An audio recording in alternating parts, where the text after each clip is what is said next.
Hey, what's up, y'all? It's Dungeons and Dabbing back with another ranking video. We got a long one today. This is gonna be a two-parter for sure because I'm ranking all the major Elden Ring bosses from worst to best. Now, this is base game and DLC, so I got 45 bosses to break down. Now, with that being said, what is a major boss? To me, it's all remembrances, any boss with a trophy, and any boss I felt like I needed to talk about because there's a couple of those in here too. I have some criteria that I'm using when considering the placement of these fights, but it's basically the aesthetics of the boss, the flow of the fight, the arena, and how that works with the fights, if that's even applicable, the difficulty, and I might judge that a few different ways because I know a lot of these bosses can be walked on just for coming back later in the run, and you can essentially make them as hard or as easy as you want, but a few of these fights are no matter when you come to them hard. This game, I feel, relies a lot on weapon upgrades, and once you get your weapon maxed out, there's only so much you can do to get that extra damage in. A min-max character at level 150 is going to do X amount of damage, and you can pump up to 200 and you might get an extra 30 or 40 damage per hit. That's how it feels to me. So these later fights really have you buckle down because one or two mistakes and it's a reset. So difficulty plays a small part in my quality ranking, but it works both ways. Some of these bosses are higher up because the all-around fight is a challenge and fair. Edge of your seat action from start to finish, and that's a great part of some of these fights. So as with all of these rankings, these are my opinions, and I would love to read some of yours in the comments. Some of this footage is from my first ever playthrough, and some of this is from a day ago because I needed to get new footage again.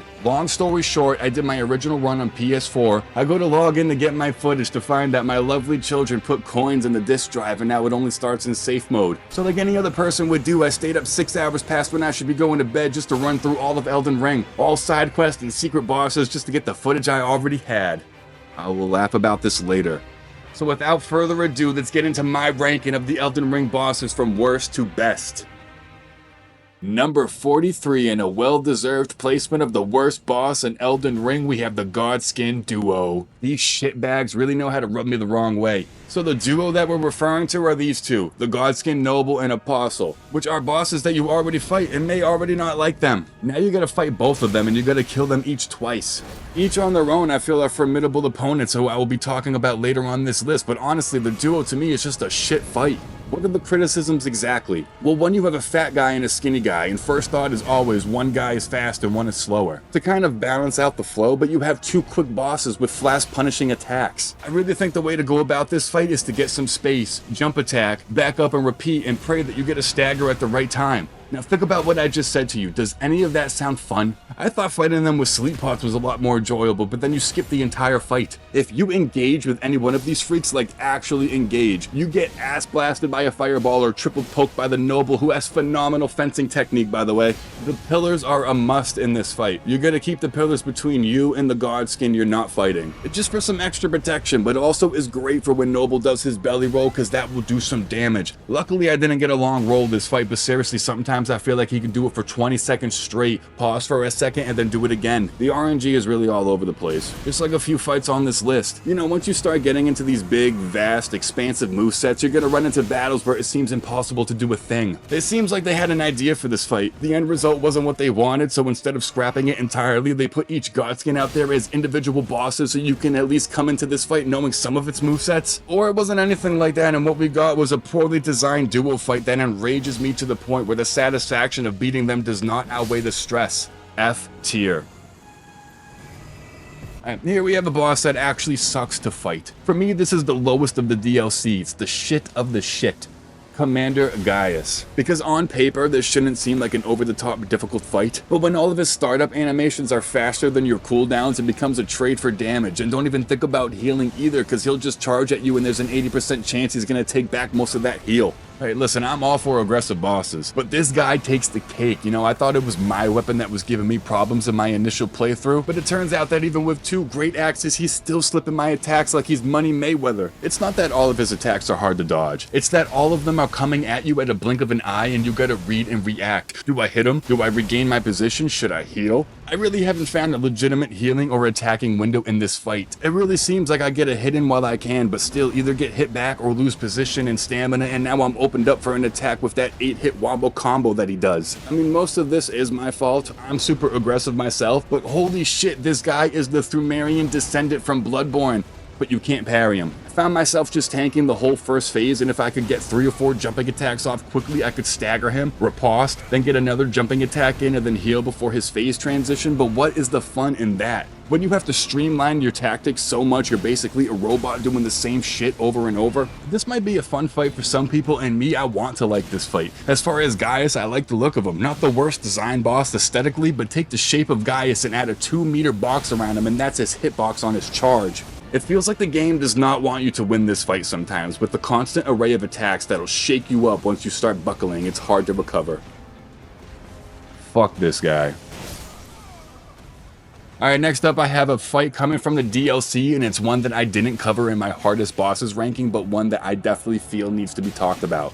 And that is Needle Knight Leda and her allies. This fight is everything that I hate about these games. If you could wrap every little criticism up and put a bow on it and deliver it as a boss, it would be this fight right here. The infinite stamina, the dodging 2 different attacks, the fact that they can't be stunned out of their heal, so if you see a flash they're healing, you can bring in a summon, and if you do certain quest lines, you'll have 2 helpers. But if you're like me and just go hard on the paint and start fucking up every quest line, chances are you're gonna be in for it. I had my Mimic and a summon with me, both hitting enemies, and they still pull full aggro on me as if nobody else was in the room. It was maddening. So I was first introduced to really tough NPCs encounters in Dark Souls 1, trying to nab that motherfucker who stole my Firekeeper soul. Then again in Bloodborne in the Grand Cathedral, and I never wanted to experience any of that again. But here we are, we have 2, potentially 3, even 4 on you at once, depending on your circumstances. I just think that's fucked. I'm not a fan of kiting sims, and this takes it to a whole new level. Kiting while continuously rolling, shitting your pants when you run out of stamina, and then just doing it all over again. I really wonder what the people at Fromsoft were saying when they were testing this fight. Listen, I can see somebody play testing his buddy's creation and didn't want to offend him, so he's like, yeah dude, this is fucking great. And it snowballs from there. Now you have 5 guys all agreeing with each other, and Miyazaki just gives it the green light.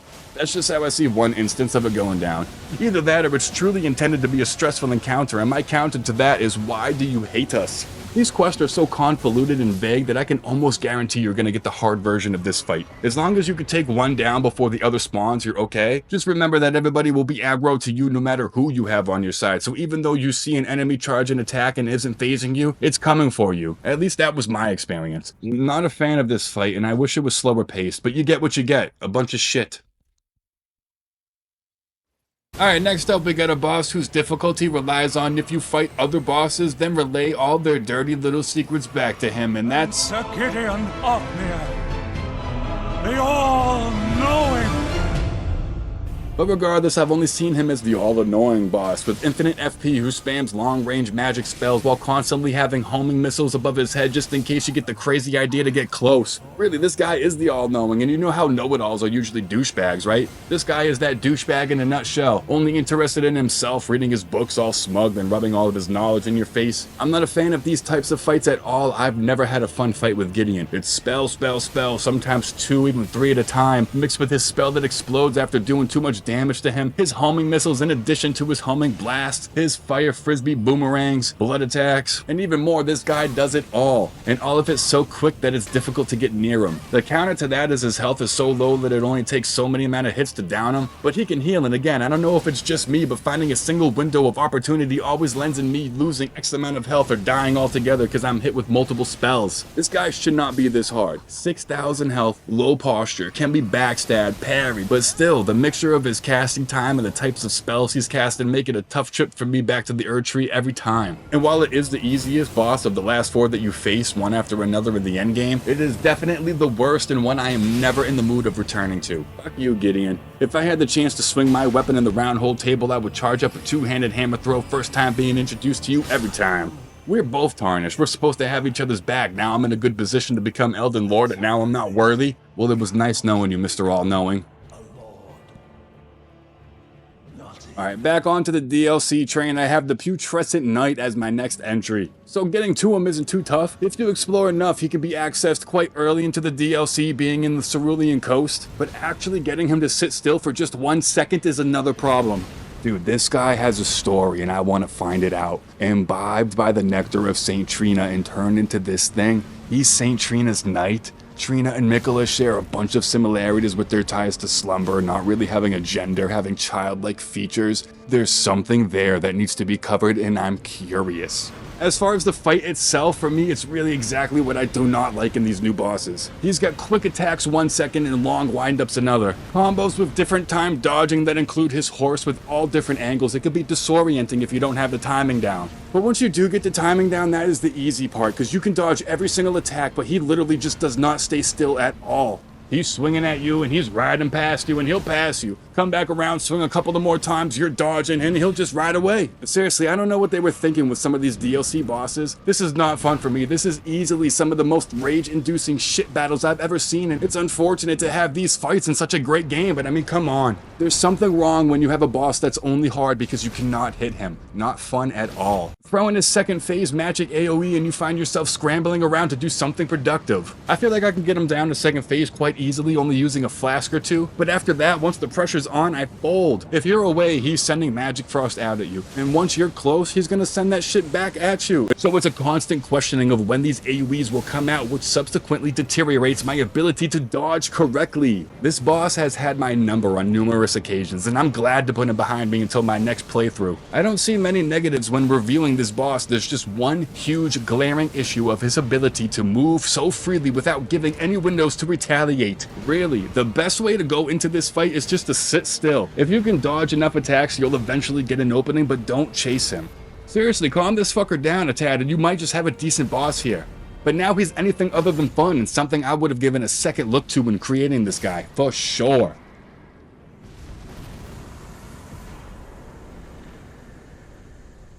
Next up on the list, I've got Leonid Misbegotten, the long-lost cousin of the abhorrent beast from Bloodborne, believe me when I tell you. So this is a hard boss to place because this has to be one of the most Dark Souls bosses of Elden Ring. Just hear me out. I know he's a quick son of a bitch, but it's just you and a single opponent with a sword and basic attacks. You know, there's slashes, swipes and slams, a roar, no second phase or buffs. And listen, it could be challenging if you come to him straight out of the gate. But I think that by the time you naturally get to Castle Morn, you're going to be over the recommended level, and Leonie just doesn't have enough HP to garner any sort of precedence in this fight. And personally for me, on any New Game Plus run, I don't even feel the need to go to Weeping Peninsula, so I've only had a few encounters with this boss and I'm okay with that. Should have been Leonid's been forgotten, but the fact that this boss drops one of the most badass colossal weapons in the game is the best thing about him is just sad. I just see this guy being very aggressive and annoying with hardly any windows to do anything at low levels, and none of that even matters after like level 30, so you gotta get him in early. I want you to take a look at this right here. It's the definition of misbegotten. Badly conceived, designed, or planned. I bet they had a different name for him, but by the time the game was supposed to go gold, they just said forget it and slapped this on him. That's all I got for him. Leonid been forgotten.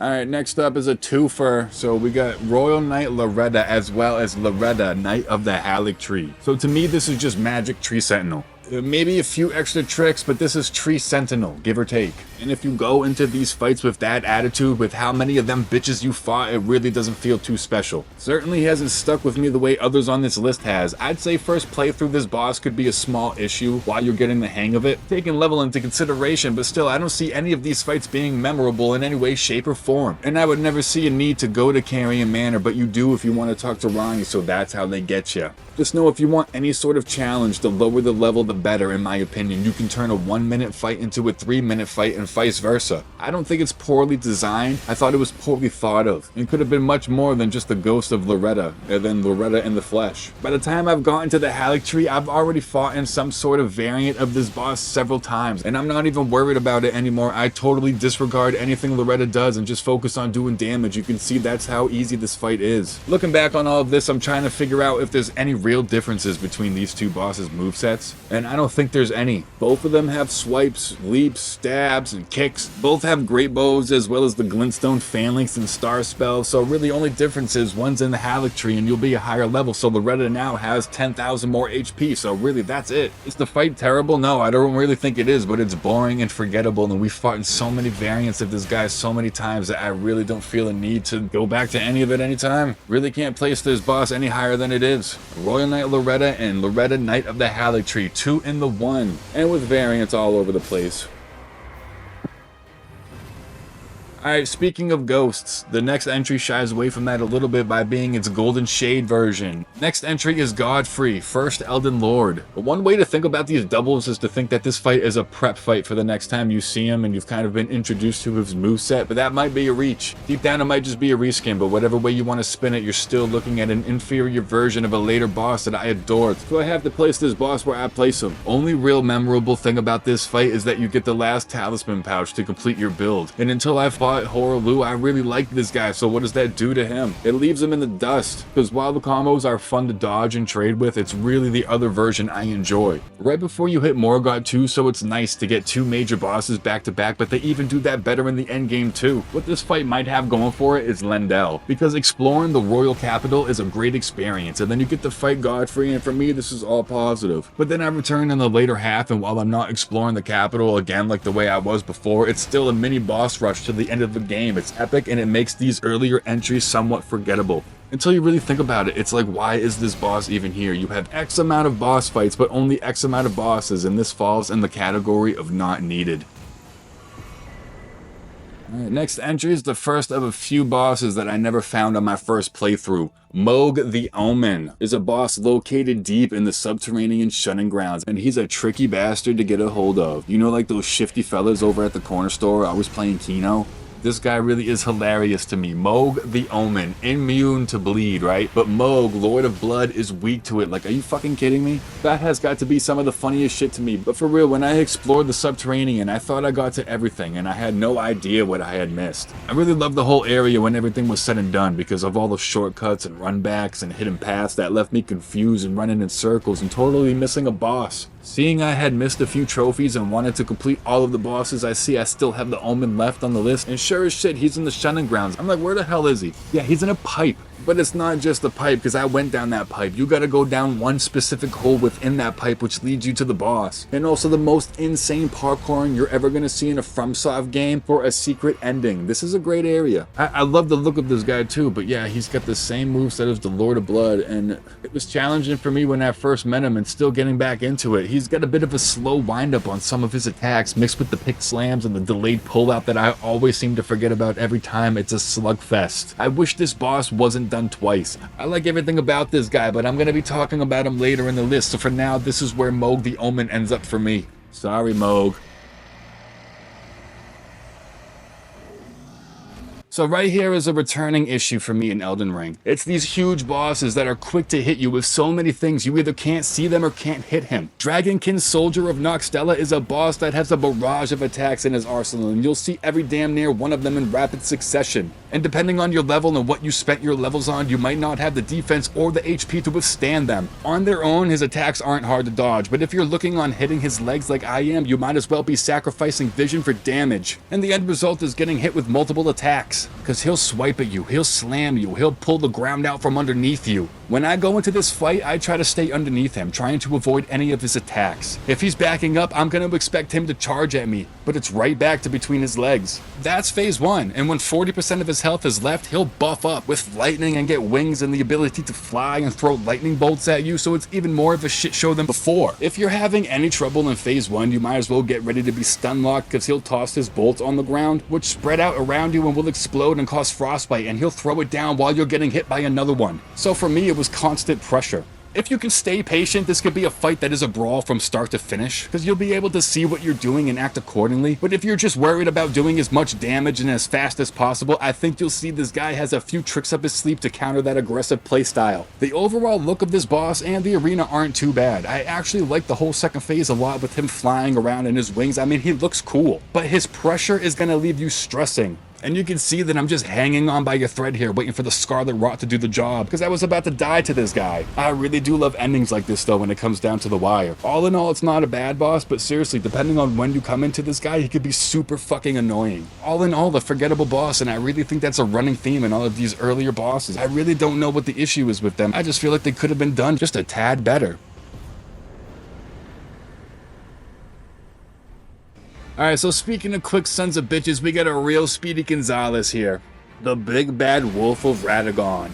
He hoofed and he puffed and he signed an eviction notice. and evict you he shall. It always amazes me how some of these bosses move so swiftly around the arena, and I'm stuck wondering what the hell it is I'm even doing. Sometimes the best thing you can do is just stay in one spot, dodge a bunch of long-range attacks, then eventually he'll end up next to your head so you can swing. Luckily the wolf doesn't have a lot of HP, so it's either a long fight because you can't hit him, or super short for two reasons. One is a quick death and the other is a quick kill, but both of them have a run up to this boss that gives me heartburn. I swear, I just roll continuously through it in hopes that I don't get hit by some homing missile with unbelievable tracking. And if you didn't have enough of the red wolf, you could fight him again in Nocron and he's just as shifty and just as squishy. All in all, this boss isn't too much to write home about, especially if you're getting comboed out 30 seconds in.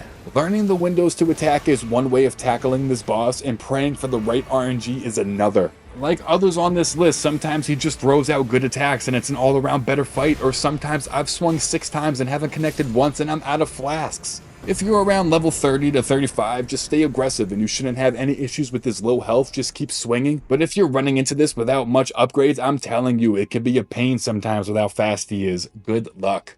Alright, next up we have the Magma Worm Maker. I found the first one in Liurnia of the Lakes, actually right near where you would find Loretta and Carrier Manor, just lower down in the lake area is where you would start. And then you end up high alongside a mountain going up elevators and fighting singing bats, but for the first time you fight him, I would say this is a mid-boss. Not too hard, not too easy, but this boss, like many others, is so oversaturated that it bogs this one down. There's probably about 5 magma worms in the game, and I don't even feel the need to find another one after this. But if you're still needing more worm after your base game run through, fear not, there's one in the DLC as well. Probably even more, I don't know. Someone must love this boss so much they were lobbying for it to be in every biome like it was a tree sentinel or something. I'd say around level 40 to 45 is an optimal level for a decent fight against this guy. If he decides to spray lava everywhere for his first few attacks, you may have to choose your openings more wisely, but if you get him in a melee kick, you can take away big chunks of damage at a time. This holy weapon was shredding him. While at face value this isn't a terrible boss, he ends up being easy, reused, and lower on the totem pole because of it. I'm really not a huge fan of how many times they reuse bosses, especially when they could be steamrolled. To me, the Tree Sentinel and even Fallen Star Beast are more memorable than this. Best thing about doing this little mountain climb and fighting the worm is that you can get right to Altus Plateau after it, so him being a gatekeeper really should have been a tougher experience, but what he is now is just another magma worm.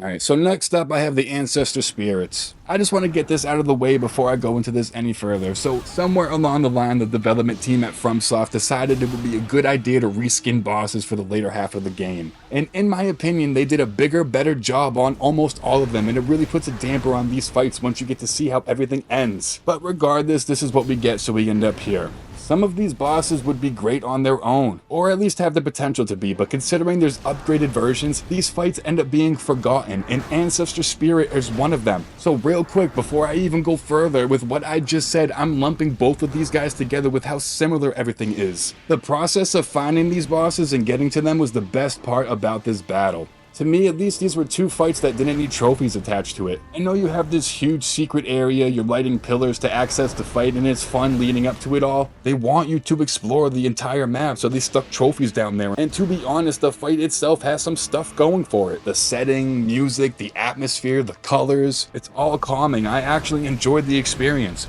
Only problem are the fights itself sometimes can be such a bore when the spirits just skip around the arena for a while, but then you get a small window to attack and then it's back to square one. These guys get put in a weird spot being an all-around okay fight, but it's easy and rehashed, man. I don't know, I would have put them both in the same fight. Phase 1 is Ancestor Spirit and Phase 2 being a more buffed up superior version of itself, but what you get is a Prancer dancing around to an ASMR style backing track.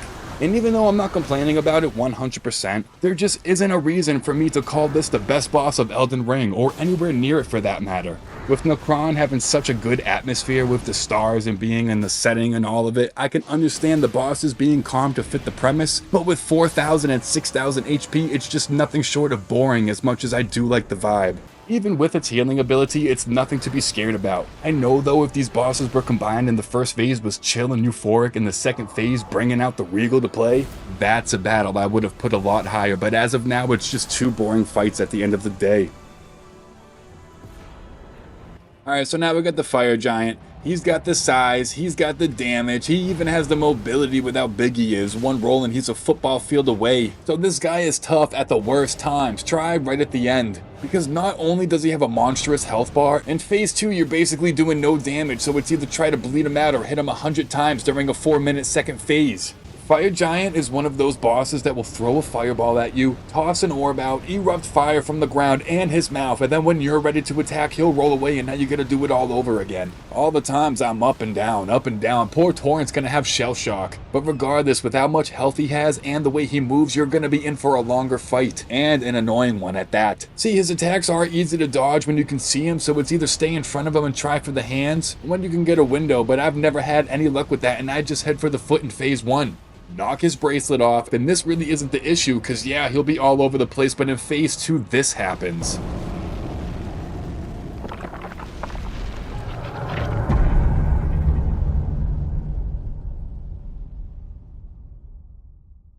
And now you have what I think is one of the more cooler looking bosses for sure. Because now my go to the foot strategy is compromised, because if you noticed, it's gone. But still, I'm too far into this to switch it up now, so I still hit his legs and it doesn't do nearly as much damage. So you either hope he doesn't roll away too much so you can get some decent damage in, otherwise you're using all your stamina for catching up to this guy instead of using it on attacking. So the fight itself can be very inconsistent. If you summon a buddy, forget it, because you can't ride Torrent and his health is already so big it's not even worth it. Everyone's gonna have varying opinions on this guy, but for me it's a chore and I'm not entirely happy about getting to him. So this might be a good fight to try out some new ashes on. I don't have an answer on how to make a perfect giant boss fight. It's hard when they're that big and their lower half takes up the full screen. Alright, so just like the Godskin duo, I want to say that by itself, Valiant Gargoyle is a fun boss. Cool moves and a fine, fair difficulty. But you see him multiple times, and I think there's like 4 of them by now. And now you're seeing them both together as the Valiant Gargoyles. I hope your DPS is in order, because they're gonna check it. If you can power through the first Gargoyle, you'll be able to take your time on the second one. But if you're getting poisoned and roll caught all fight, you might have to fight both of them at once, and it just gets all fucked from then on. Seriously, if you can power stance anything, I recommend doing that, because a jumping attack will chunk away a bunch of their health. You can see this boss being real difficult if you aren't efficient enough with your weapon's damage, so either come in at a later level or find some smithing stones, because both of those will help you in this fight. Just do both. If you go into this underprepared, be prepared for a battle of attrition as your dodgy poison clouds, spinning slashes, twists and slams from multiple enemies with multiple weapons. It's intense, and honestly I'd rather just come into this fight at level 85 and have a better chance of fighting them separately, as opposed to deal with Elden Ring's duo fight system where both enemies will attack you together. Small critique, but enough to where that, mixed with the continuing trend of fighting this boss several times, and I mean several. I'm looking at you too, Blackblade Kindred. You start to see why I can't place any of these bosses in a ranking higher than they are. My bad, Goyles, but it's not your fault. Next up on the list I have Commander O'Neill. Wait a minute, O'Neill? Alright, let me just forget Commander O'Neill even exists for a second. I have Commander Niall. And this guy plays here for one reason. It's these two jamokes. You know, say what you want about this guy, but this guy here is a slippery bitch. He'll pull a Chris Angel and mind freak your ass and do a swirly whirly all over you, and this isn't even the boss. Why are these guys here? Oh, there's a half a medallion up there that you need to get to a secret area, so you have to make this guy harder. I get it now. Take these two dudes out and this fight is fun. Not the best in the bunch, but certainly isn't towards the end. But now with these guys here, you run into the problem that if you die, you're stuck to the same robot beginning of standing here so you can bring this one in, kill him as quickly as possible, and then scurry over to the other side to draw the other one away from Niall, and do that all over again. But these guys can be difficult if you aren't spamming an Ash of War. Sometimes the hardest part of this fight is just killing the two knights, and that is a problem. Because Niall won't engage you if you're far enough away, so you're forced to lure them into the corner and fight, but now you're in the corner with one of the baddest enemies in the game, so for me it's either Ash of War over and over, or it's 3 flasks each, and now I gotta be real patient with Niall, which is not my strong suit. I'd say after you get rid of the two knights, the flow of the fight is a lot better. But he's the same as another boss you fought earlier, so really he's just more annoying than anything when comparing the two. Cause yeah, in Caelid he's got Scarlet Rod and spawns archers and knights, but if you stay aggressive as a bitch, you either jump attack or charge heavy your way to a riposte before any of the enemies he spawns in even attempt to close the gap. If you can dodge his prosthetic attacks and regain the spacing for his wind AoE, this shouldn't be the hardest fight, but if you're having trouble coming up with a game plan to deal with the two knights like I was, then this boss is a pain in the ass. That's my main routine. Let him charge up his prosthetic. He'll do a jumping attack. I can dodge, get a hit in, and then dodge again. Get in another hit, and it's either reset and do it all over again, or he'll continue his melee attacks, and that's the flow. I make sure I'm far enough away for when he transitions to second phase, I don't get hit by the Windfrost Blast. Now he'll charge up his staff and come lunging at you in different combos with a lot more AoE attached to them, but all in all, it isn't too much different from phase 1. Do I like this boss? Absolutely. Does he have a couple of the mechanics involved in this fight that make it dog shit? Yes. Take these two goons out of the mix and you have a great fight. Now with these guys in the picture, I just feel it's nothing worthy. Alright, so with this next entry, I'm going to group these two together since that's how they want to act in the endgame, and that is Godskin, Noble, and Apostle. Again, both of these dudes can be fought as bosses in an area, with Noble being Volcano Manor and Apostle being at the bottom of the Caelid Tower, but also both of these guys are field bosses you can actually meet out in the wild. So by the time I get to the duo, I've had enough of these guys. But individually, as single bosses, they're not nearly as bad. Noble is pretty nimble considering his size. He reminds me of Vince Wilfork, a huge body that moves so fucking quick, it's just baffling. Too quick if you ask me. Wielding a rapier in the style of a fencer, this fucker is covered from head to toe in skin flaps with legit faces on his belly. But overall, this boss isn't too bad fighting him alone. It's actually fun sometimes looking at all the animations with his skin flaps. My favorite is when I run in for a jumping attack and he belly blasts my ass out of there. And don't even get me started on his rolling attacks. This has got to be one of the funniest, also shittiest attacks to deal with. If you can get him behind a pole or in a loop, it's actually kind of funny watching it because I swear he'll do it for like 30 seconds straight. It almost makes me think, like I do with other bosses, that if you're doing good in a fight, the game will try to make you lose. Because I swear, dude, I've never seen such a fucking long rolling attack before in my life. If I had died right there, I'd be like, well, that's some shit, but I didn't, so I think it's funny. His sword attacks are some of the easier of his attacks to dodge, unless you get caught by his flurry attacks, then it's usually game over. But as far as the double slam, the single swipes and pokes aren't too difficult, but the black flame attacks and belly blasts and butt bombs might leave you rolling away to heal, and that's when he gets you with the pokes, so watch out. Apostle now, not technically a major boss, but major enough being the boss of the tower in Caelid, and he's pretty tough at first, so I appreciate him. So I do think at the end of the day it's beneficial to learn these bosses' moves before stepping in with the duo, because you notice both of these guys have spicy second phases. Apostle literally going into SpongeBob bubble blowing lesson mode with his attacks. Now it's time to bring it around town.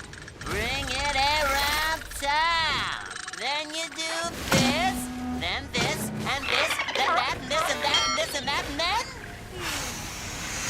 Dude, and he'll catch you from halfway across the room with his groovy tactics that'll make any luau dancer question her techniques. Also, don't forget that clear as day healing punish that'll happen in the form of a black flame fireball tossed in your face.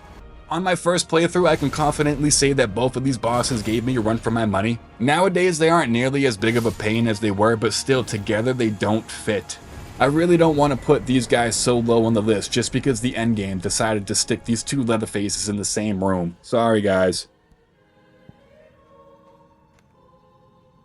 Alright, we have another DLC boss here, and it's one fight I've been itching to use another weapon on, and that's Metyr, Mother of Fingers. Really, this fight can get on my nerves sometimes if she spams her magic attacks, because I have to sit there and wait, but otherwise after a few battles with her, the positive moments slightly outweigh the negative. Everything surrounding the fight is even better with the questline of ringing the bells and finding the secret area underneath the cathedral, so once I actually got to Metyr, I was excited to see what it was all about. And did it disappoint me? I mean, not really. At first, maybe I didn't like the slow down second phase, which felt more like a game of Frogger than anything, but taking some of the other things that I've seen, I'm not gonna bash her too hard. If you can stay in front of her, you can draw certain attacks out, because I always seem to get clipped by her fingers. But phase 2 has the running theme of AoE explosions and several spells to keep you on your toes as you bob and weave your way to victory. As long as I don't see this attack at the wrong time, it's fine, because I have no way to dodge it. The second one, yeah, but the first blast is a tough bitch. As far as these DLC bosses are concerned, I think that I want to like them more than I really do. A lot of them I'm very interested in. I love the look of them, but when I compare them to the base game, I don't have this overwhelming feeling of, oh, these are the shit. Especially when compared to other games. If you can stay moving in this fight, stay in front of her and draw in her slams, avoid the magic as best as possible, and the Mother of Fingers isn't as annoying as the other DLC bosses. Being aggressive but not over the top, it's a hard balance. I will say this though, even though I enjoyed the entire quest of locating the Mother, when you consider how long the run is and how little there is on the ride, I question how many more times I'm really going to want to go through all of this just for this boss fight. People, let me tell you about my best friend. He's a warm-hearted person who loved me till the end. People, let me tell you about my best friend. He's a one-boy cuddly toy, my up, my down, my pride and in the embrace of mesmerism. Alright, one of the craziest creations I think I've ever been introduced to in Elden Ring is the Pokemon version of myself, Mimic Tier. This fight can be as boring or as wild as you want, seriously, because the Mimic will load in with everything that you have. Armor, weapon, items, all unlimited ammo and FP, and if you're coming in stuffed to the brim with spells, well, chances are he's gonna use them. And if you come in with nothing but your banana hammock and a prayer, well, he's gonna be there with that as well. Either way, Mimic is a pushover and nothing to be worried about difficulty-wise, so it makes me wonder why this fight even exists. The boss itself does drop ashes for you to use in battle, but not the one that you're thinking, because that's locked in a chest behind a stone sword key fog wall just because. I think the best way to go about this fight is to strip off all of your clothes and come in like a 20-year-old Mike Tyson looking for a payday, and then come out looking like Evander Holyfield looking for his ear. It's such an experience, and yeah, it's going to take 20 plus minutes doing it this way, but it makes it really fun and a great fight. You can see halfway through she started to pick up on my strats because I was doing the jumping attack over and over because that was the best way to get damage in and not get hit back. So I did about 150 of them, and at the end she really started to pick up on it. It had me dying in my seat when we were both jumping into each other. Really, any way you go about it, this fight can be fun. Come in naked, come in full of OP spells and just shoot each other. Either way, Mimic isn't a hard boss, so you might as well experiment and make this an enjoyable fight instead of the quick encounter it usually is. I wanted to put this boss lower on the list, but decided to put him where he was just based on the fact that you can come into this fight with anything, and the Mimic will spawn with all of it. Make this fight as crazy as you want, as boring as you want, it doesn't matter, but that's why I put it here on this list. I'm excited to talk about this boss right here. Next up, we have the Golden Hippopotamus. And with Shadow of the Erd Tree being so new, when I first came across this guy, I thought it was poorly designed with bad hitboxes.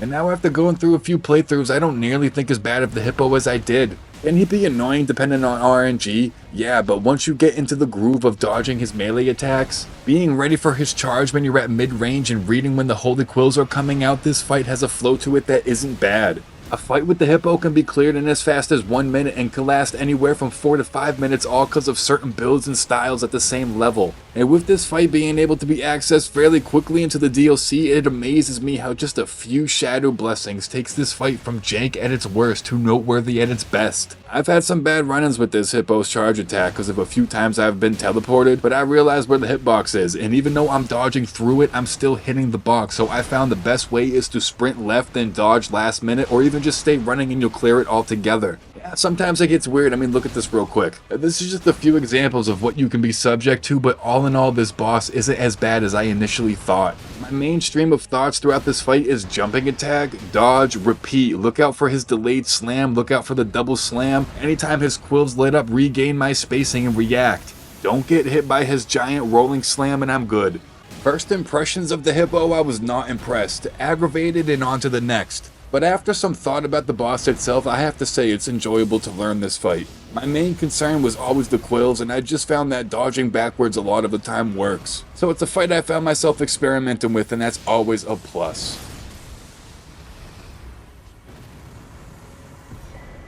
Alright, up next I got Elmer of the Briar. This guy's alright. He can be a serious pain if you come in under leveled, but I think he has the coolest weapon and I love his moveset. Makes me feel like I'm fighting some sort of Jedi warrior. But for real though, like I said, I got to this boss on my original run like level 50 or 60, and I just remember having the worst time with his aggression that he takes to the extreme.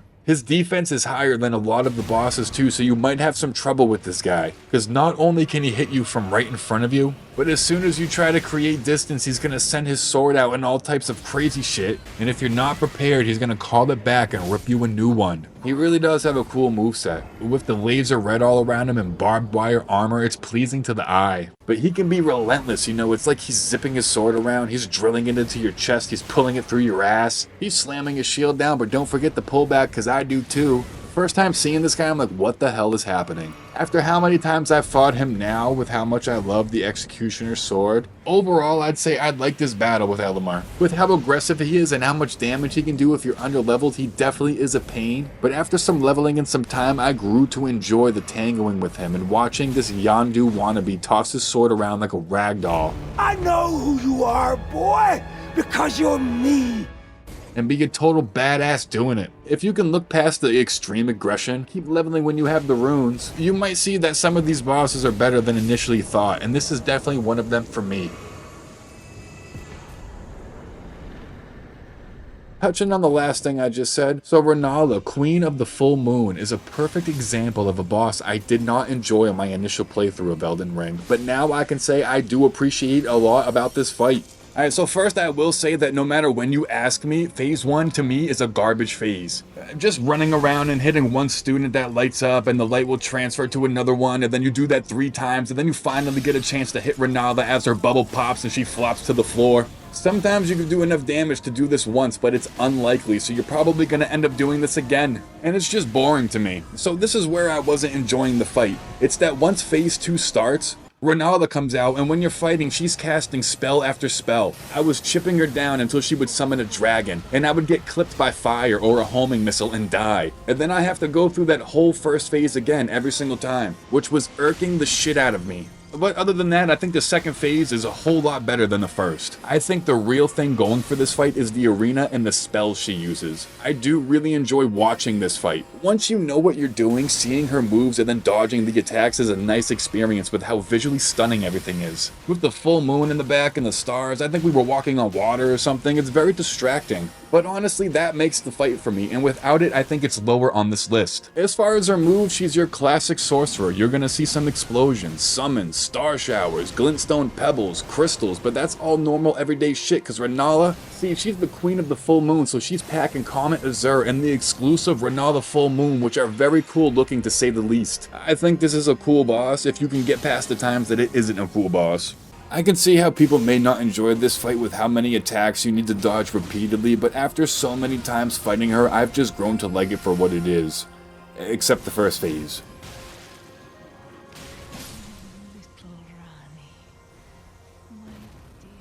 Alright, up next I got a DLC boss that is still the easiest of Shadow of the Erdtree, but certainly doesn't mean the worst, and that is Romina, Saint of the Bud. You know, this boss is hard to place. I love the design, the moveset isn't too bad, and the fight itself is fair to me. Not an easy boss by any means, but I think her moveset is some of the funnest to dodge. But all in all, I think this is the most mid-range boss I've come across.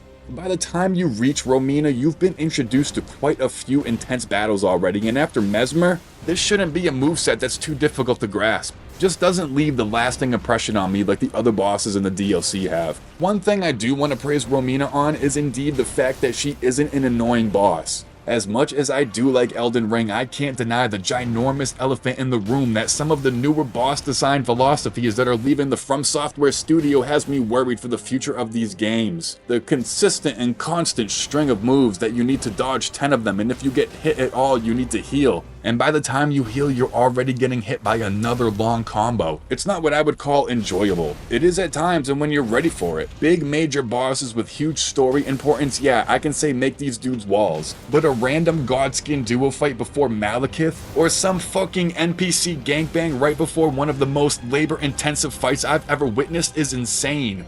So thank you, Romina, for I already bashed my nuts in with a dumbbell getting through Mesmer, so I appreciate that this fight is what it is. A moveset that can be learned and mastered without losing years of information in your brain just trying to fit it in. You know, when looking at Romina's moves, I love getting into this groove where I'm dodging her double sweep, get a hit in, dodge another swing, then look out for her needle drop, or she'll swing her centipedes around, which I couldn't ever dodge at first, but I figured out you can dodge the first centipede, run up close, and then jump over the second swing. And when she swings her centipedes around and around, if you have the spacing, just run into her. Dodge once and then move a little bit to the left and you avoid it all. It's a great learning process. Seriously, this fight has a lot of things going for it. It just also doesn't have many things that make it at the top of this list. I do like this boss, and I would say all in all, it's a B tier. Alright everybody, I want to thank y'all for watching. Thank you everybody who likes, comments, and subscribes. It's something that motivates me to want to do better on these videos.